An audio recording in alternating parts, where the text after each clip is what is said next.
అది నెమలి కావచ్చు, అడవి పందులు కావచ్చు, కోతులకు సంబంధించి కావచ్చు, ఈ మూడిటి వల్ల వ్యవసాయానికి నష్టం జరుగుతుంది. దానిని నివారించడం కోసం ఒక పక్కన చర్యలు తీసుకుంటూనే రైతులు గనక ఏం చేస్తే వాళ్ళకి అవకాశం ఉంటుందో అది కూడా మనం మాట్లాడాలి.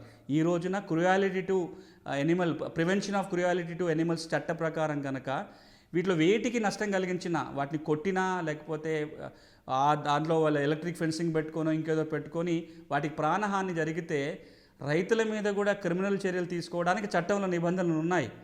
కానీ ఆ చట్టాన్ని కనుక మనం తూచా తప్పకుండా అమలు చేస్తే సాగు రంగానికి హాని జరిగే ప్రమాదం ఉంది. కాబట్టి ఏ విధంగానైతే రాష్ట్ర ప్రభుత్వం అడవి పందుల వల్ల వ్యవసాయానికి నష్టం జరిగితే చర్యలు తీసుకోవడానికి కొన్ని రిలాక్సేషన్స్ ఇస్తూ ఒక జీవో జారీ చేసిందో, అసలు సమగ్రంగా ఒక కమిటీ వేసి ఈ రోజున వ్యవసాయ రంగానికి ఈ అడవి పందుల వల్ల కావచ్చు, ఇతర జంతుజాలం వల్ల కావచ్చు, ఏదైతే నష్టం జరుగుతుందో అలాంటి సందర్భాలలో కనీసం కొన్ని పరిమితులకు లోబడైనా సరే రైతులు చర్యలు తీసుకోవడానికి అవకాశాలు మనం కల్పించాలి.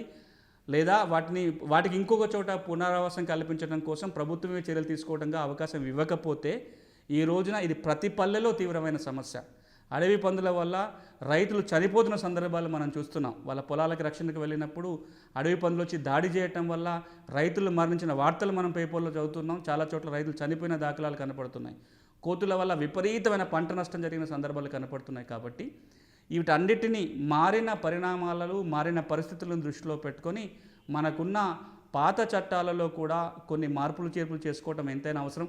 150 ఏళ్ల కింద వచ్చిన ఒక చట్టం, 60 ఏళ్ల కింద వచ్చిన ఒక చట్టం, ఈ 60 ఏళ్ల కింద 150 ఏళ్ల కింద ఉన్న పరిస్థితులు వేరు. వ్యవసాయ రంగానికి సంబంధించి ఈ రోజున పూర్తిగా భిన్నమైన పరిస్థితులు వచ్చిన ఈ సందర్భంలో ప్రభుత్వం ఒకసారి పునరాలోచన చేసి ఈ చట్టాలలో ఇప్పుడున్న అవసరాలకు మేరకు తగిన మార్పు చేర్పులు చేసుకోవటం ఎంతైనా అవసరం ఉంది.